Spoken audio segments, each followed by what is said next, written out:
The third Indian expedition to Mount Everest, sponsored by the Indian Mountaineering Foundation. Leader of the expedition, Lieutenant Commander M S Kohli. Deputy Leader, Major Kumar. Members, Mulk Raj, Rawat, Vora, Ankami, B.P. Singh, Aluwalia, Bhangu, Joshi, Bahuguna, Chima, Sonam Wangyal, Nawang Gombu, Sonam Gyatso, Gurdial Singh, Dr. Telang, Dr. Chakravarti, Balakrishnan, and the Nepalese liaison officer, Rana.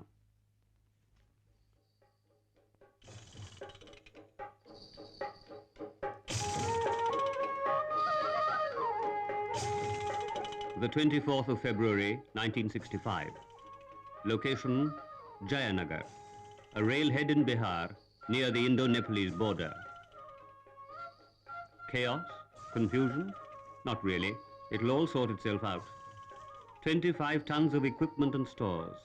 25 tons to be distributed among 800 porters to carry it all up to the base camp. For hire camps, 50 Sherpas. Sherpas are the backbone of any Himalayan expedition. Thondup, the cook, rising in rank with each expedition, now brigadier, soon to be major general. Some of the prettier Sherpanis make eyes at the chief porter to try and get away with smaller loads, but he is inured to feminine guile. Each load of 65 pounds is marked for the particular camp where it will be needed. The bulk of the equipment was fabricated by Indian ordnance factories. For the first time, an Indian expedition carries instant and accelerated freeze-dried food.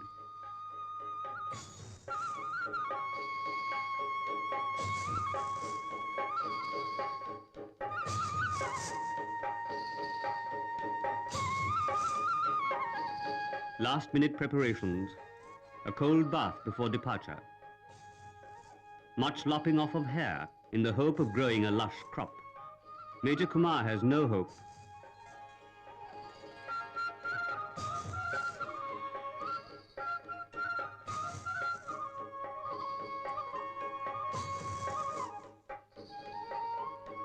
Farewell Jayanagar, farewell home and family. 6 months of intense, feverish activity, planning, securing equipment, selecting the team, organizing the expedition. The planning has been meticulous. The only imponderable is the weather.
No bridges here. Got to do it the hard way, perhaps the wet way.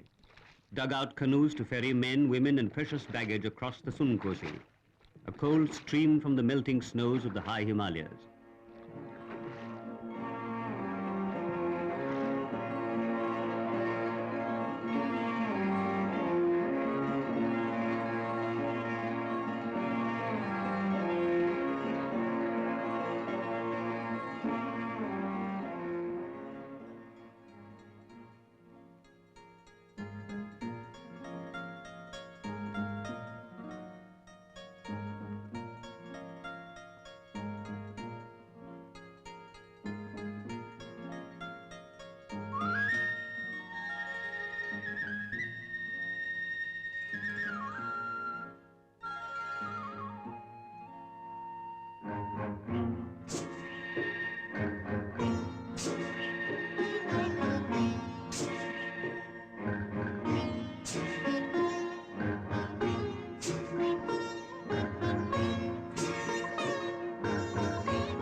February gone, the first week of March, the daily routine, setting up camp before sundown each day.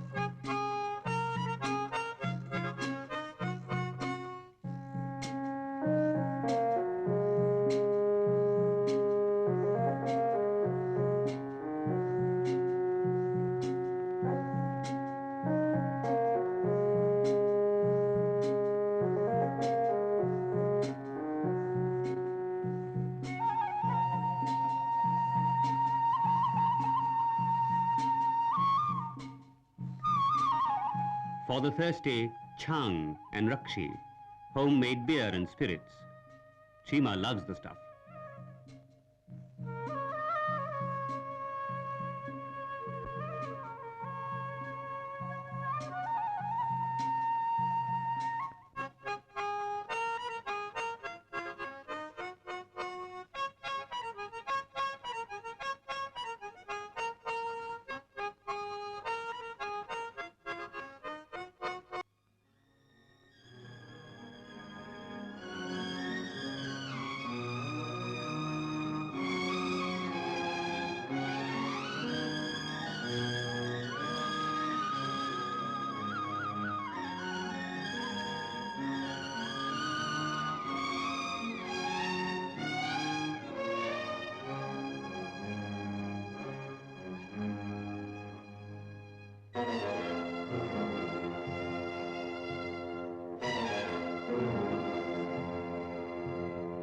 To the man in the city, this bridge would seem dangerous, but this is nothing compared to the hazards that lie ahead, even though here, a slip can mean a 1,000-foot fall.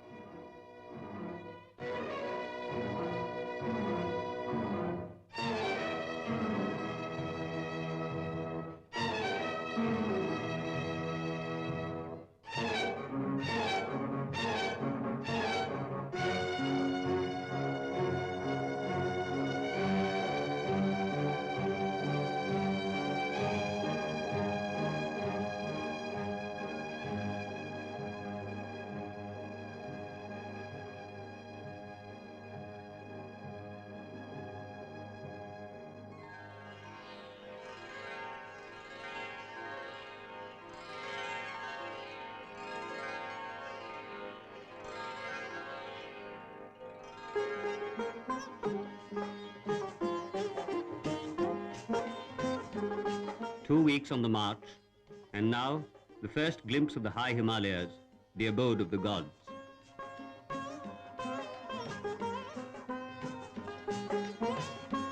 Higher and higher towards the challenge of eternal snow and ice. The first and the second Indian expeditions to Everest had been forced to turn back almost within reach of the summit. Would this be a case of third time lucky?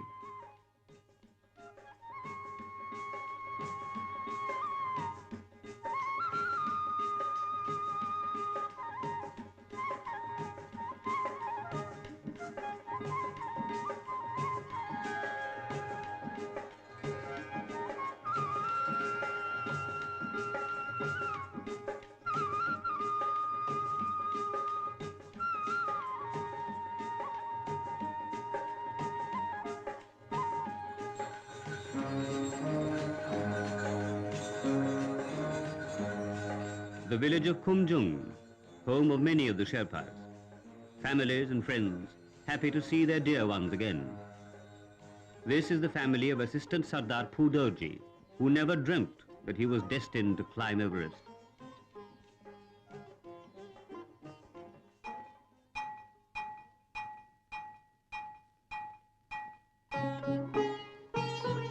A school established through the efforts of Sir Edmund Hillary. The members of the expedition play with the children of the mountains, mountaineers of tomorrow, for the urge to climb mountains is in the heart of every Sherpa child.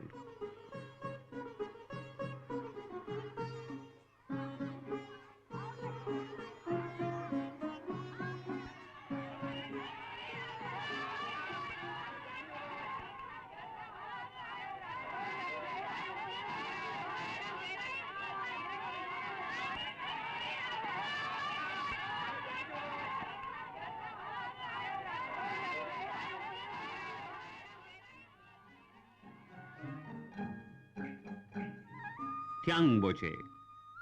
Thiangboche has often been described as one of the most beautiful places in the world. The monastery at Thiangboche is situated at a height of 13,000 feet, a famous and sacred center of Buddhist worship. Thiangboche is known as the gateway to the abode of the gods.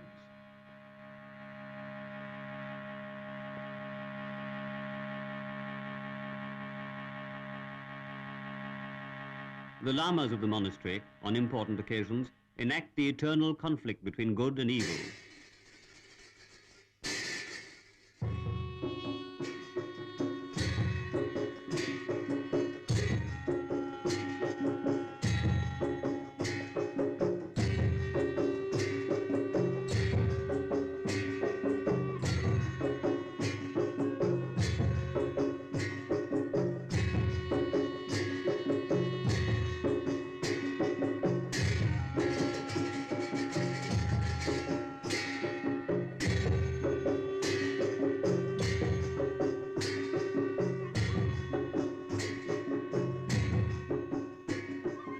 The 17th day of the trek, the expedition reaches Thiangboche, the last outpost of civilization.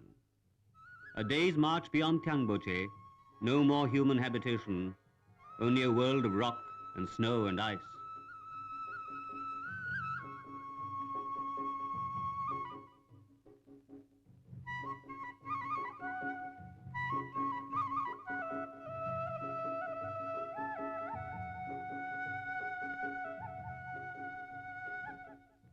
Each high-altitude Sherpa is given his mountaineering kit: boots, crampons, ropes, windproofs, feather jackets.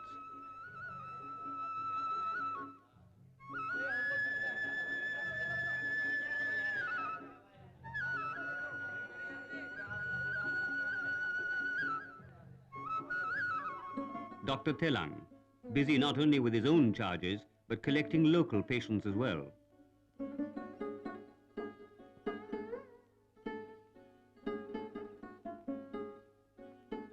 "10 days of acclimatization, and every member of the expedition is fit and well."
All the loads have been checked and the expedition is ready to move to the base camp area.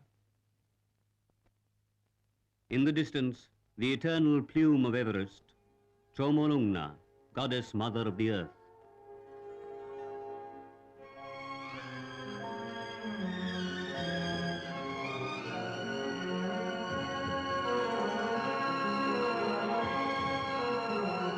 This is the route taken by all the successful expeditions to Everest.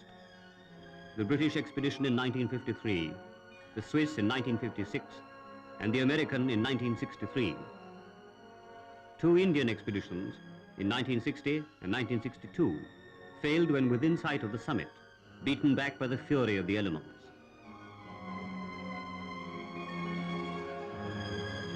In this difficult terrain and at this altitude, yaks are the only animals that can carry loads.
March the 22nd, the base camp, under the shadow of Kubutse and Lola, will be home for nearly 3 months. Not comfortable, living at a height of 18,000 feet, but there are friends to keep one cheerful.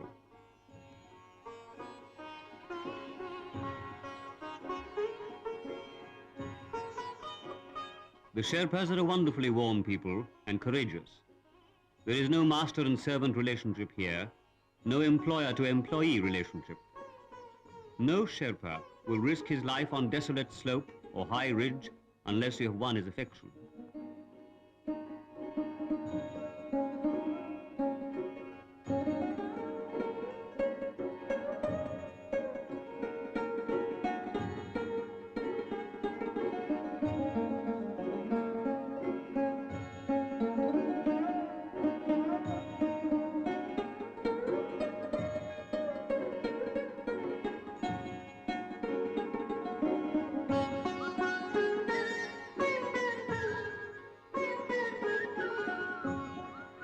Like a bunch of dedicated rag pickers, members of the expedition rummage in the campsites of previous expeditions. There is a little oxygen in one of the bottles, but the Swiss cheese, any patriotic Swiss would promptly disown.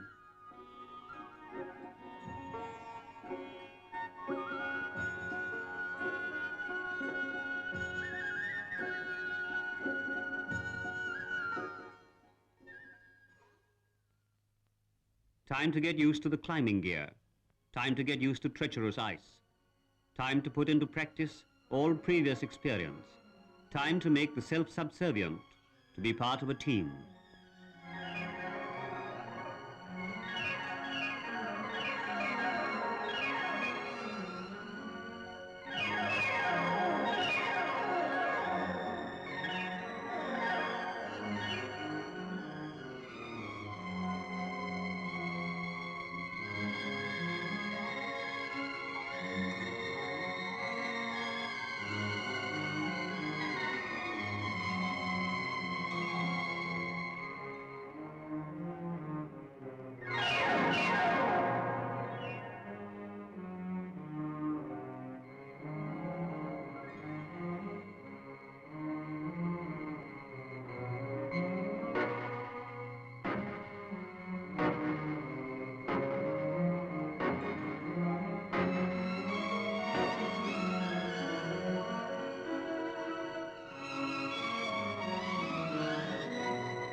The Khumbu Glacier, the first, and some say the most formidable challenge in the conquest of Everest, even though it is faced so early.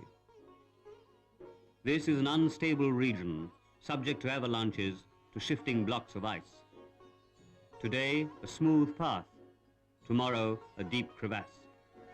It is here that Brittenbach of the American expedition lost his life in the quest of the mountaineer's supreme goal.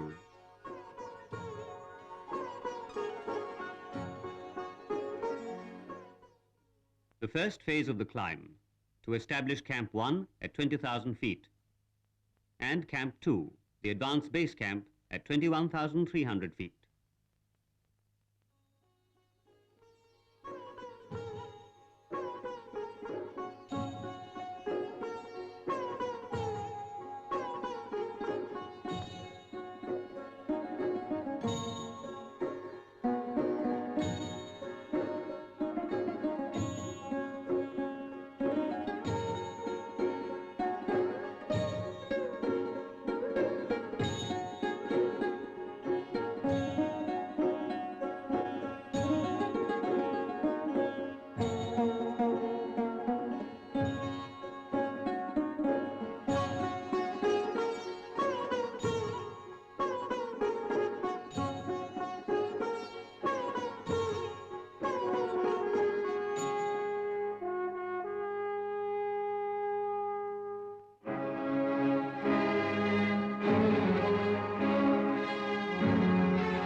Now the task of going to set up the advanced base camp.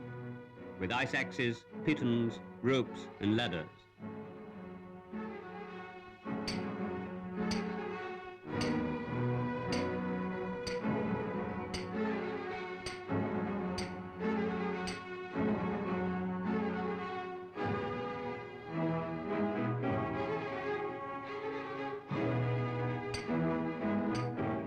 Step by step, cutting each step in a stubborn wall, climbing up a mass of frozen fury.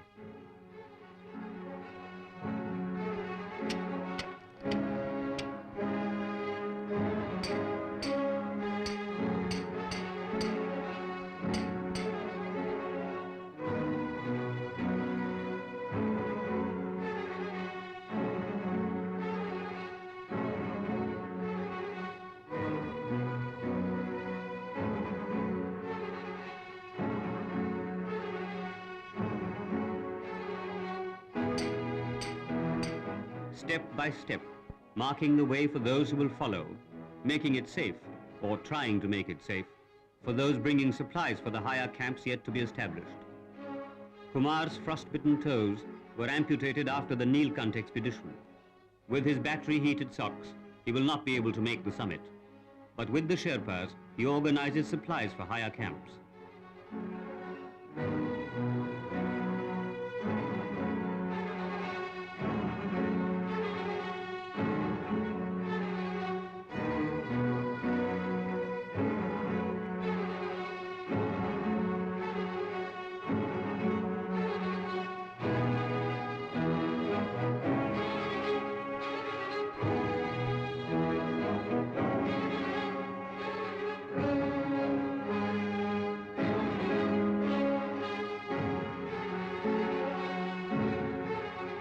There are crevasses to be bridged. At lower altitudes, that is to say at altitudes higher than the Matterhorn, logs are used.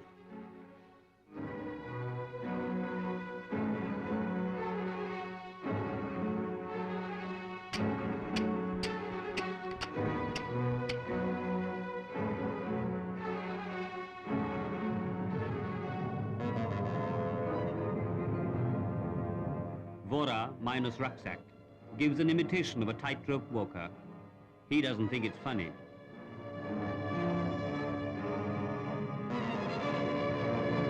The Sherpas carry aluminium ladders for higher altitudes.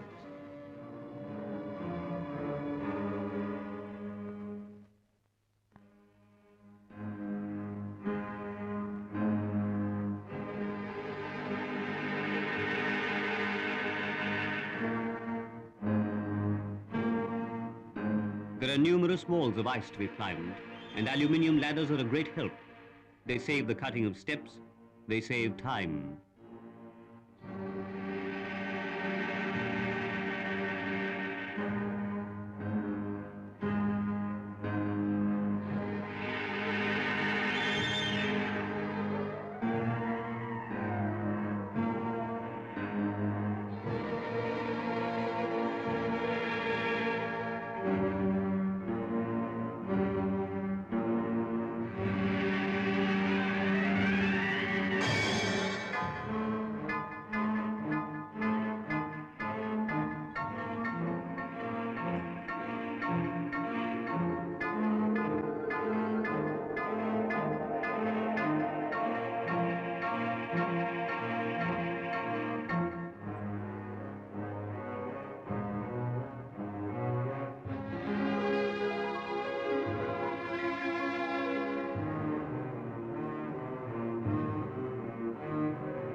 Kohli has tried Everest twice before. Each time is as trying as the first. Each challenge is a new challenge.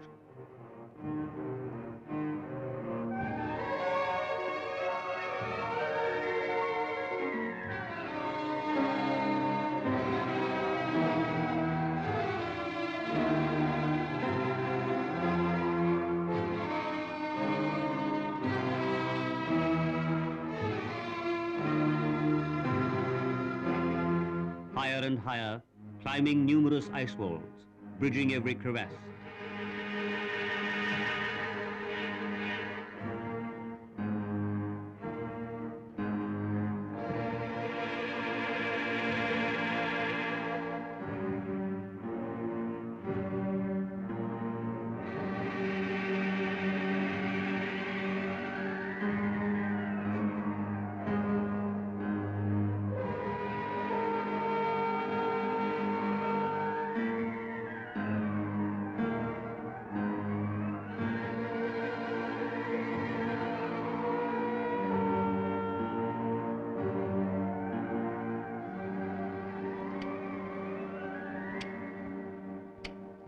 Even for making a shortcut, no chances are taken.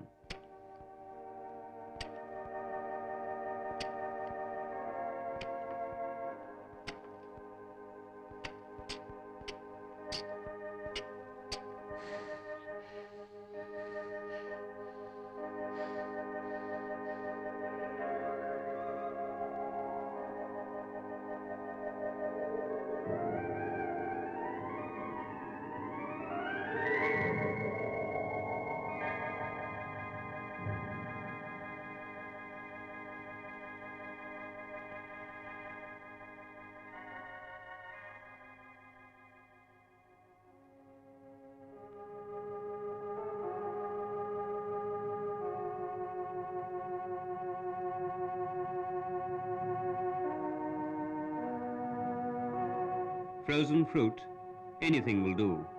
Even though high altitudes kill the appetite, it is essential to keep up one's strength.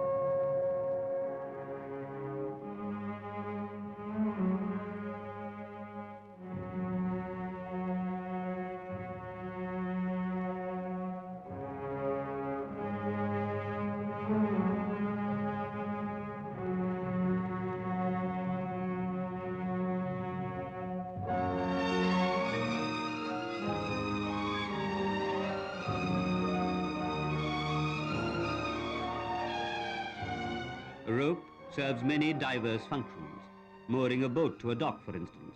But here, the rope is a lifeline, the only lifeline. A rope ladder is fixed on a steep gradient.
Four sections of aluminium ladders put together to make a bridge 40 feet long, a tenuous link across a wide chasm.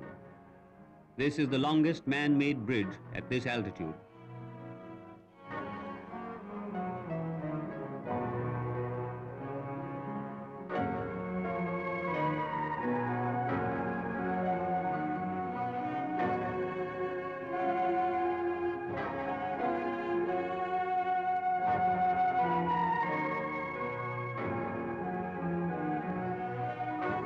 At high altitudes, dehydration is a major problem.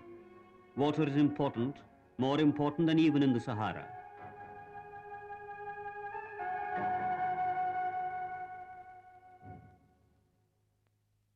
As the members of the party reach the top, there before them lies the Valley of Silence.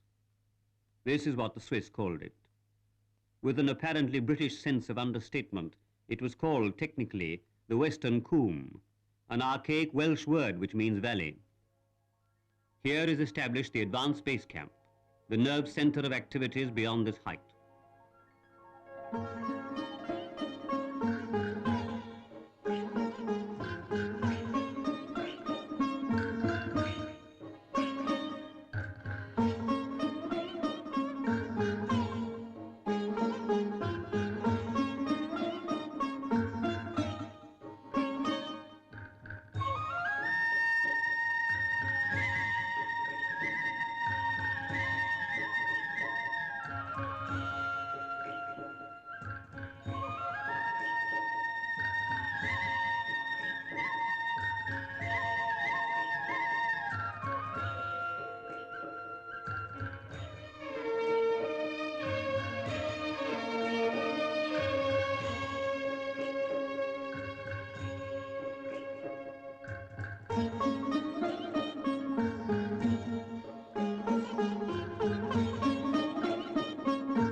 The next stage, Camp 3, higher up in the Valley of Silence.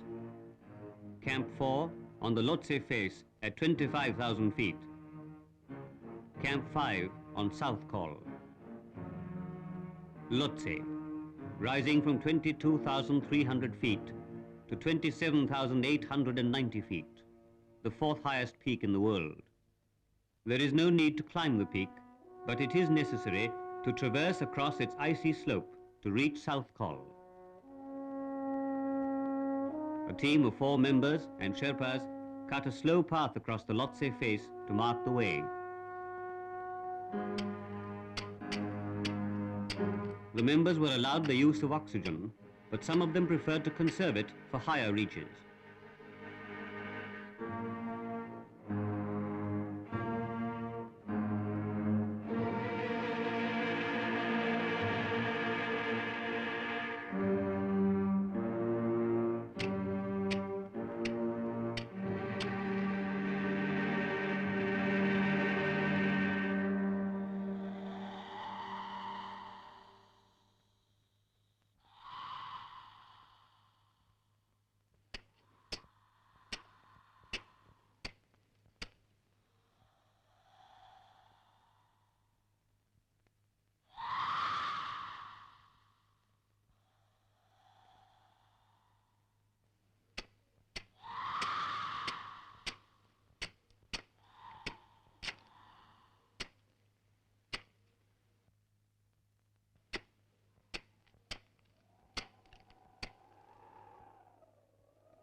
They find fixed ropes left by the Americans a great help. The advance party succeeds in establishing Camp 4 at a height of nearly 25,000 feet, near the rock-strewn slope known as the Yellow Band. The first party returns. The second party moves up to continue the route making.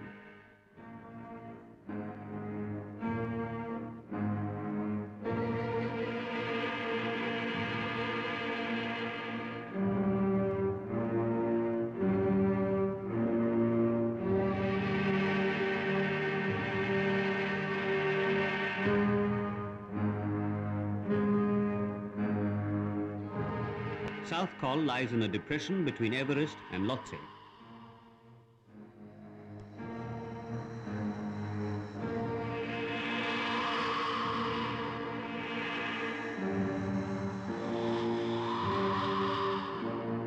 South Col, the most inhospitable place in the Himalayas, much more desolate than the summit. The summit has wonder and a sense of achievement. Here there is depression. It is a place of failure, the highest junkyard in the world. Even a junkyard yields valuables. Some partially used oxygen bottles are found. Among the booty collected is Hari Dang's wallet. He had lost it here in 1962 when he came with the second Indian expedition.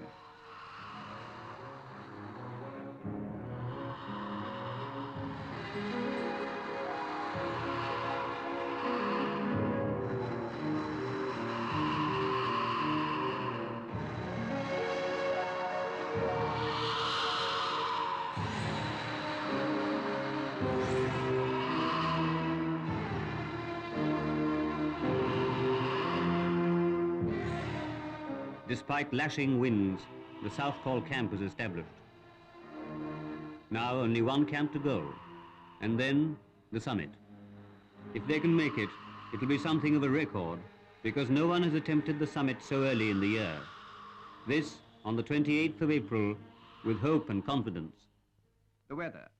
Fair weather with occasional strong winds at high altitudes. Winds and temperature in free air at 7.5 kilometers above sea level, westerly, 95 kilometers per hour. Temperature, minus 17 degrees centigrade. But luck has a devilish way of running out. The foul weather predicted by special bulletins over All India Radio. It has come. The meteorologists have been right. Sometimes they're wrong in their forecasts. Why do they have to be right this time?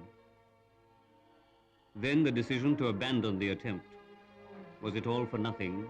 The waiting, taut nerves, lungs and ribs aching with the effort to breathe? But this is what mountaineering is. It isn't the conquest so much, it's the challenge that counts. Beaten today, this is only the first round. We'll be back tomorrow, Everest. Gurdial has not been keeping well after 3 very cold nights at South Col.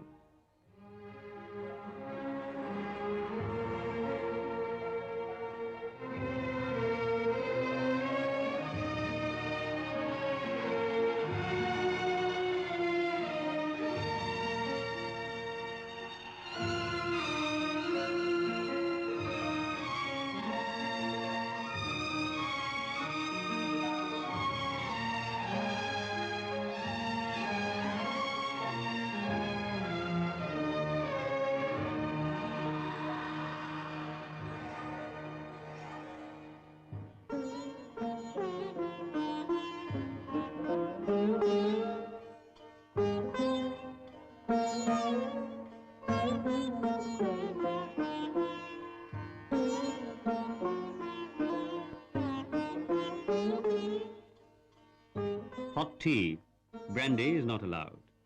Suddenly, the sense of depression lifts. There is, after all, another day.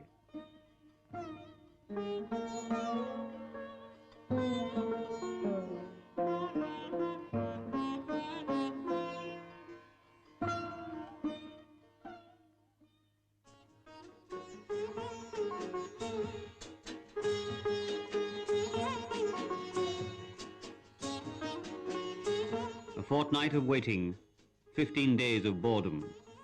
The stakes get higher and higher. Losses, by mutual agreement, payable when able. Probably never. Who cares?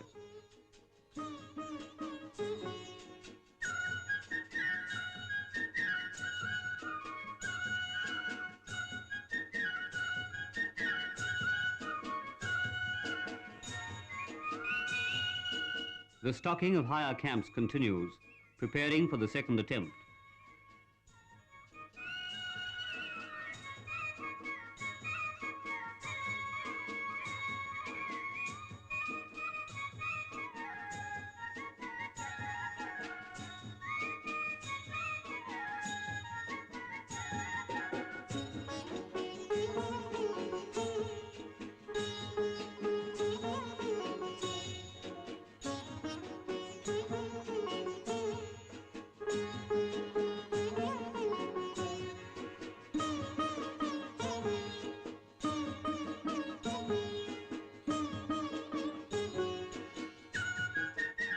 they explore the Khumbu Glacier. A walk along slippery Phantom Alley.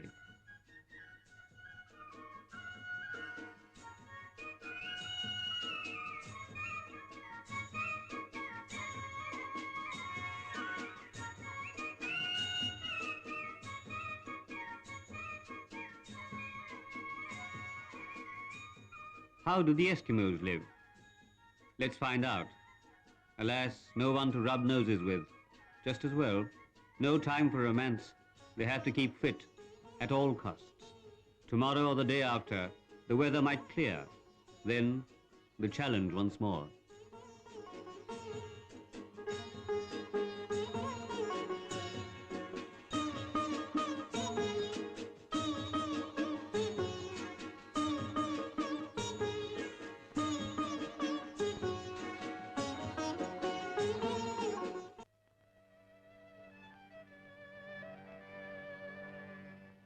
This is All India Radio, and here is the weather bulletin for the Indian Everest Expedition. Generally fair weather, isolated thundery developments possible on ridges during evening. Confirmation of weather bulletins is received from Delhi. Time to choose the summiters, or rather, the potential summiters.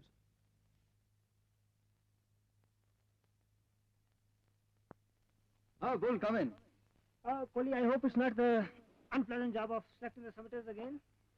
No, well, in a way, yes. In fact, the weather seems to be now taking a turn. And in fact, I'm getting a little fed up with this 3 weeks of terrible stay in the base camp. And I thought I would again check up our summit parties. These two would get on extremely well, and so are the first two. Well, that means Gompu's lot to pair with the tall man again. Never mind, if he's done it with Whitaker, he could do it with somebody else also. And the two Sonams together. Yes. Good morning, gentlemen. Guru, how are you feeling this morning? I had a very good night, thank you. I can see your eyes once again fixed on Everest. After so many days of bad weather, it seems that lull has started. I have sent a signal to Mr. Serene this morning, asking for confirmation from the weather department. If this good weather holds for a couple of days, I am thinking of sending the summit parties tomorrow, or perhaps at the most, day after. Therefore, I thought I might announce the summit parties today. Well, the parties are almost the same, but I have made slight changes. After our first attempt towards the end of April, which unfortunately had to be called off, I am not in favor of putting 4 climbers in one party. Therefore, I have decided on a pair each. The first party will consist of Gombu and Chima. The second party of Sonam Gyatso and Sonam Wangyal.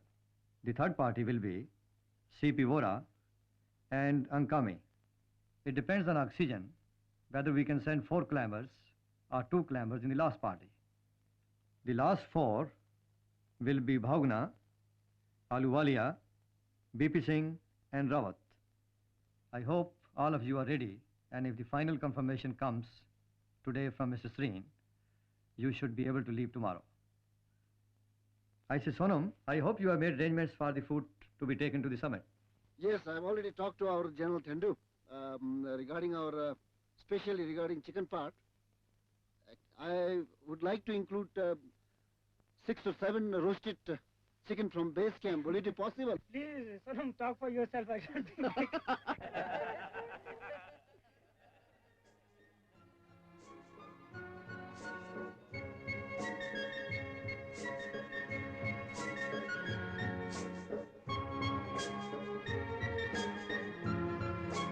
Can we really put 10 men on top of Everest? 6 Americans made the summit. Kumar, who's something of a gambler, has made a bet that 11 Indians will reach the summit. Perhaps, if the elements are kind, and if the oxygen lasts out, it might be done, God willing.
Once again the ice fall, back along the same route.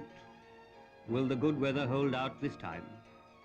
It has been said that a mountaineer is always the gainer, even if he doesn't make the summit. He begins to understand the meaning of sacrifice, the importance of healthy physique, the value of comradeship. In an adventure of this kind, a man can know victory without pride. He can know defeat without despair. But either way, no man who challenges Everest will ever be the same again.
Once again the dreaded Valley of Silence. Once again the advanced base camp.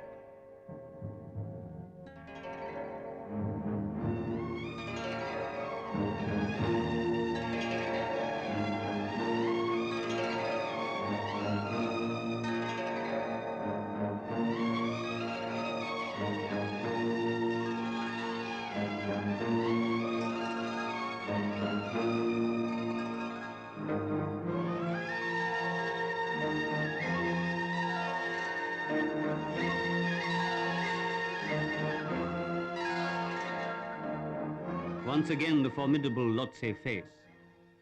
Again the pain in the chest, the aching ribs, the torture of high altitudes.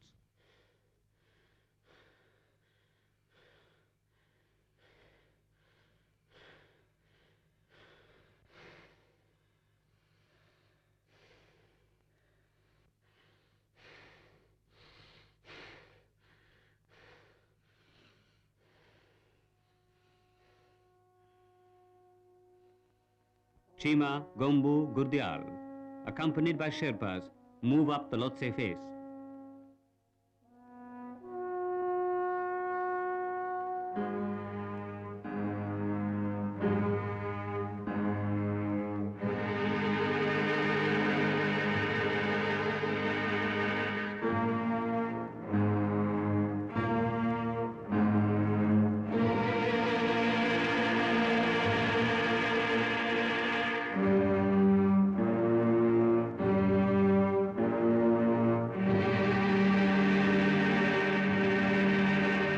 May the 16th, the South Col camp is reactivated.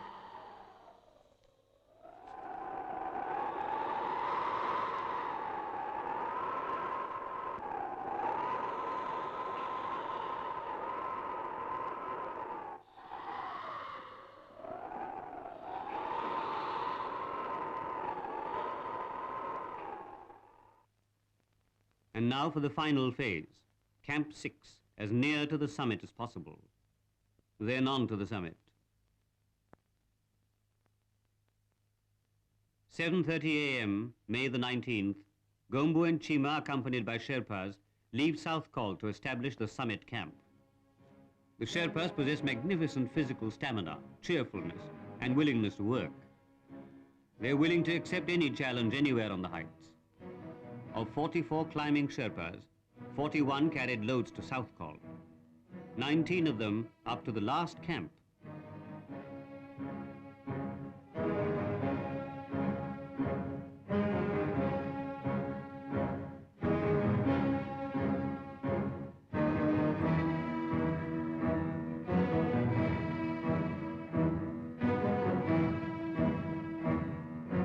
the team succeeds in setting up the summit camp at an incredible height of nearly 28,000 feet, something that's never been done before.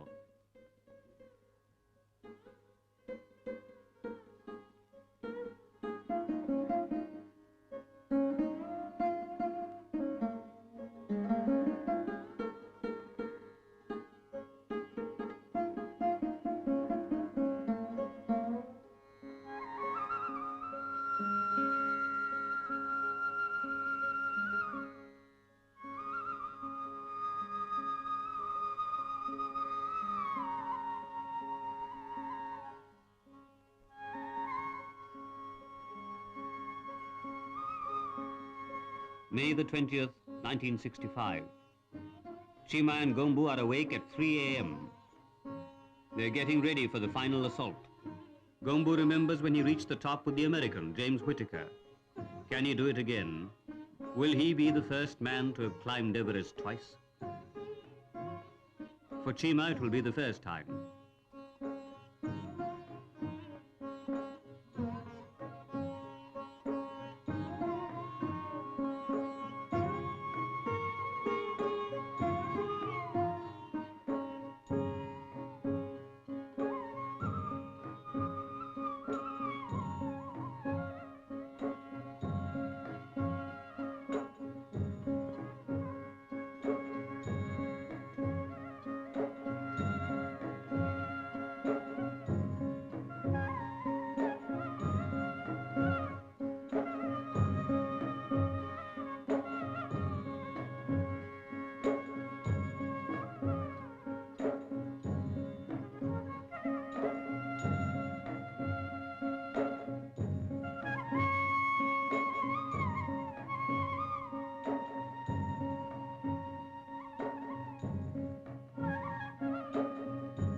In his excitement, Gombu forgets to put on the boot covers.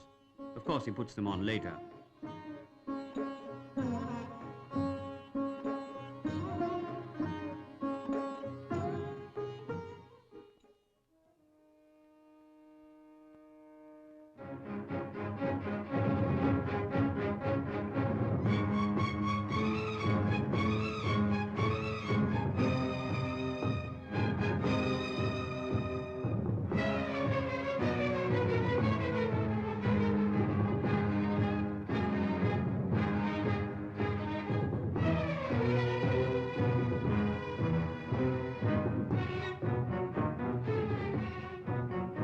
A number of observation posts have been established, including one on the Pumori shoulder. A watch is kept from South Col and the advanced base camp.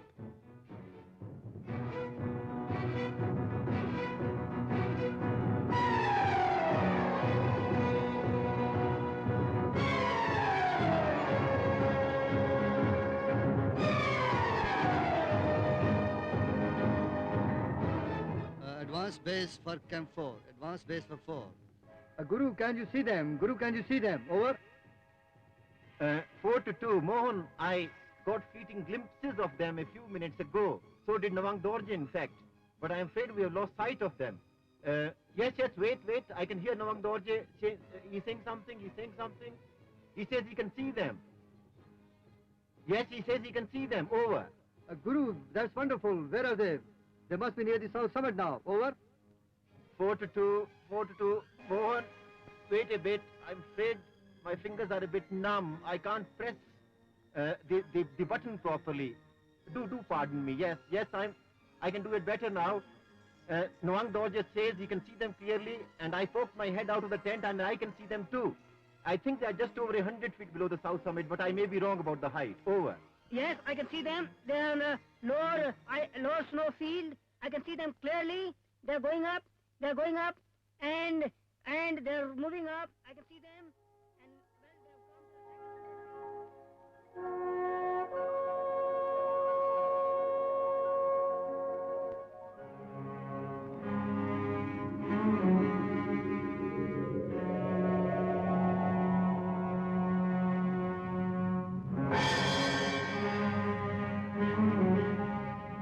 The Indian tricolour is on the top of the world at 9:30 a.m. Chima and Gombu have done it. They place a number of flags and mementos on the summit.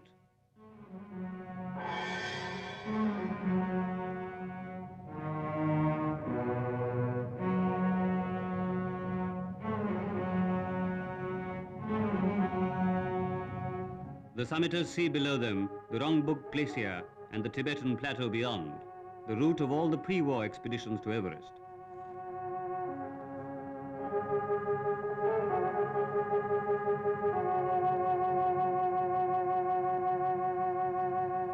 Advanced base calling base camp. Advanced base calling base camp. Report signals. Over.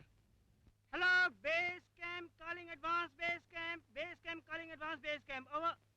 Hello, Bull. Hello, Bull. Any news? Any news? Over. Hello, Kohli. Runner saw them about 50 feet below the summit when they were returning. I'm certain they have made it. I'm certain they have made it. Congratulations. Congratulations. Over. Hello. Hello, Bull. Wonderful. I'm certain they would have done it. Congratulations. Now you can open the brandy. Hello, yes. Not one. We will open 3 brandy bottles. Thank you, and congratulations. Once again, out to you. Hello. Hello. Advance to 4. Advance to 4. Guru, I presume you have been listening. 4 to 2, Mohan. Yes, I've been on the listening watch. I've been following your conversation with Bull intently, and I'm very sure that they've got to the top. But I shall await confirmation from Chima when he returns to camp. I think that will be round about 1. I'm sorry you can't open the brandy. 4 to 2, Mohan. I wish I could join you all. Nawang Dorje is with me, and we've been looking around what we have with us. I'm afraid there's just a tin of fruit juice. We shall open it shortly. Anyway, very good news. I'm very glad of the excitement at base camp. I'm sure it's all justifiable. We are all delighted here. The only thing is there's far too little oxygen for us to do much about it. Over.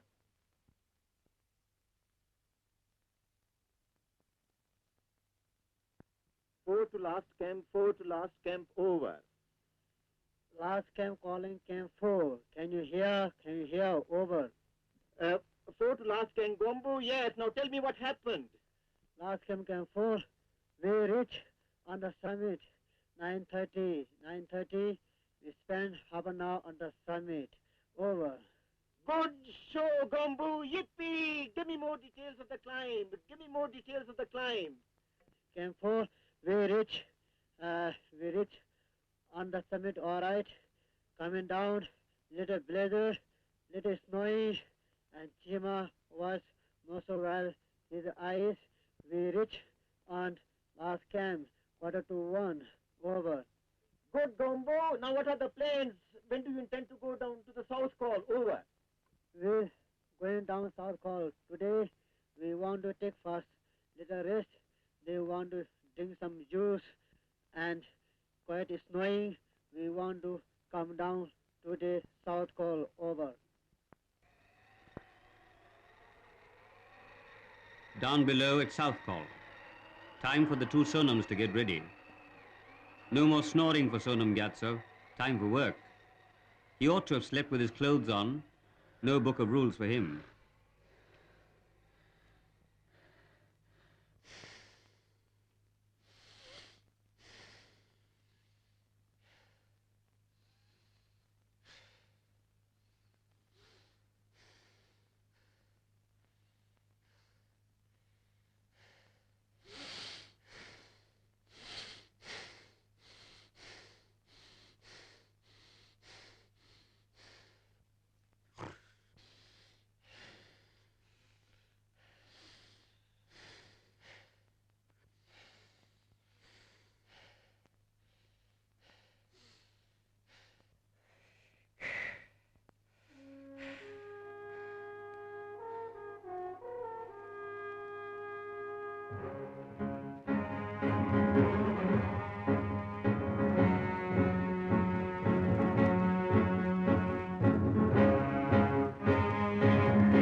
The 2 Sonams, accompanied by 4 Sherpas, they move towards the summit camp.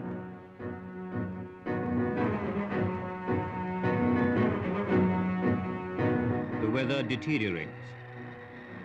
the wind speed rises to about 140 kilometers per hour. Visibility is now poor. They get lost before finally making the camp.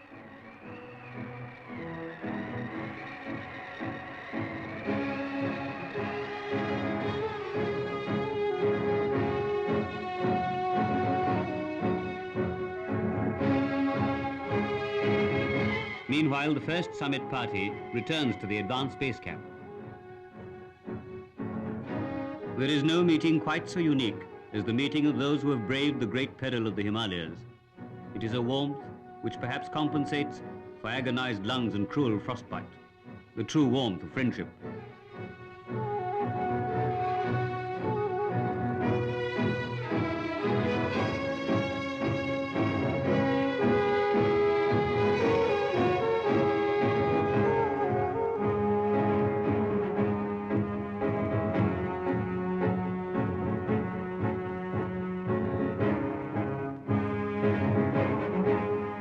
May the 22nd, the two Sonams start off towards the summit. Both of them carry prayer flags.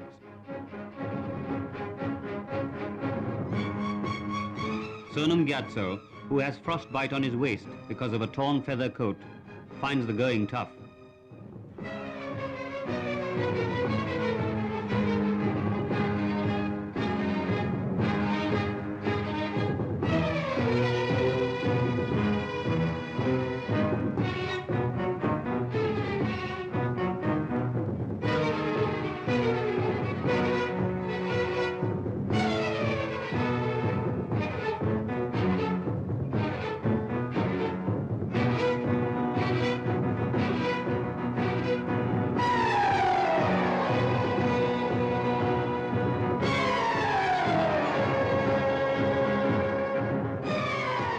In spite of frostbite and devilish weather, after 6 agonizing hours, they make the summit, the oldest and the youngest ever to have climbed Everest.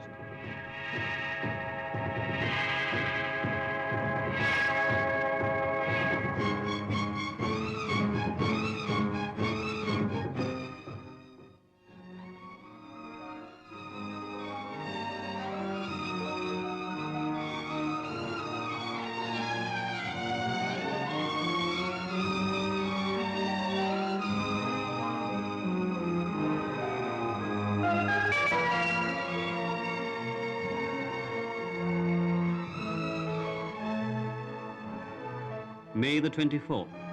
Ankami and Vora find the weather excellent and make brisk progress, though brisk at this height means almost slow motion.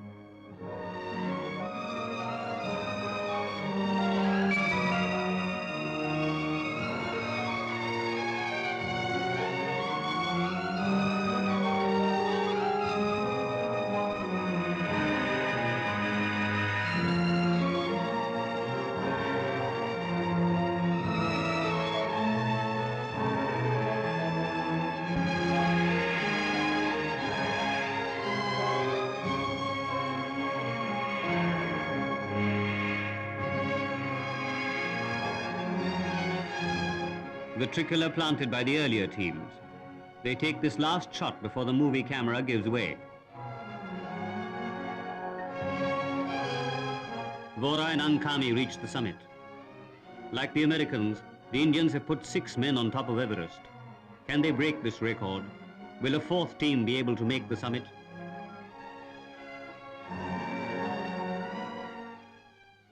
Advanced base calling last camp. Advanced base calling last camp. Report signals. Over.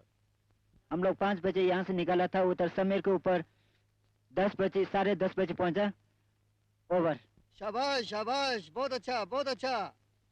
अभी आप जरा वोरा साहब से उनको दीजिए. Last camp for advanced base, we were for full 1 hour on the summit. For some time, I had taken off my oxygen also to conserve it, but still I ran out of it just below South Summit, and that is one reason why my feet are cold. Over. Down at the base camp, Pudorji is persuaded to become the 5th member of the last party. Unfortunately, BP Singh is unwell and drops out. Again, only 4 are left. Thunderstorm activity likely at low altitudes, especially towards evening. Light snow At possible. higher altitudes, weather conditions begin to deteriorate with strong prevailing winds. On May the 25th, an avalanche.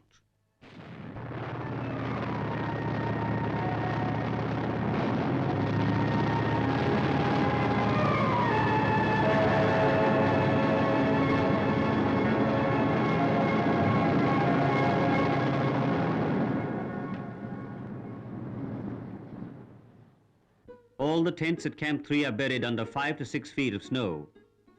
Fortunately, this camp was unoccupied, but 12 bottles of precious oxygen were stored here. Commander Kohli has a difficult decision to make. If the supplies are not recovered, it would be almost impossible to send up more than 2 men. Ahluwalia and the Sherpas pray for recovery of the oxygen. Suspense, hope, fear of disappointment.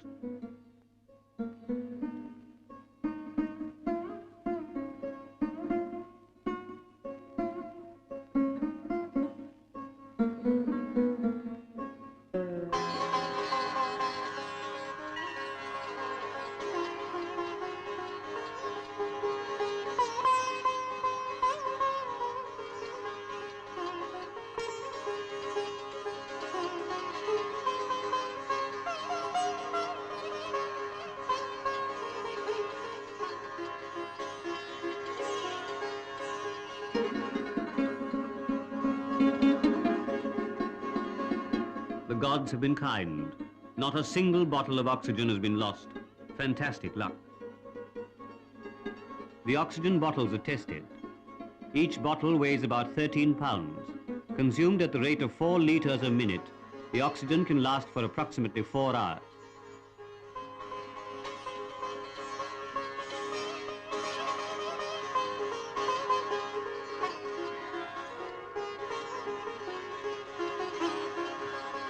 The third summit party returns. It is often forgotten that it is as difficult to climb down a mountain as it is to go up, often more difficult because of fatigue.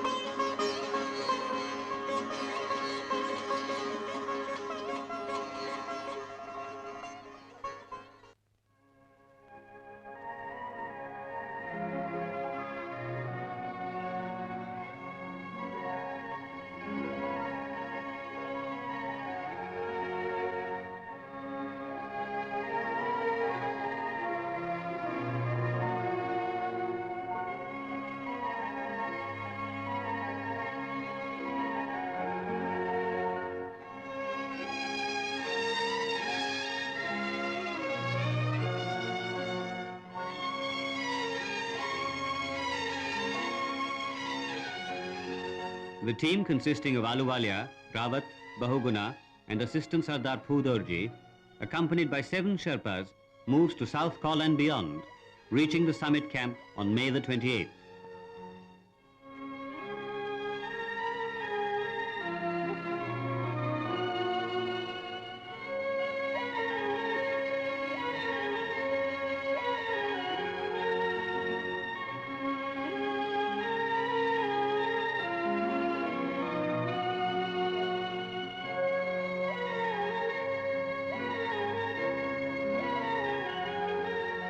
May the 29th.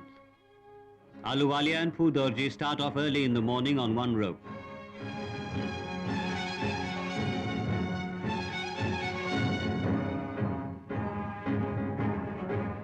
A little later, Rawat's rope mate Bahuguna develops stomach trouble and has to turn back. Rawat continues towards the summit alone, the only man ever to walk alone at heights beyond 28,000 feet. After walking along the razor's edge for quite some time, he joins Ahluwalia and Phudorji.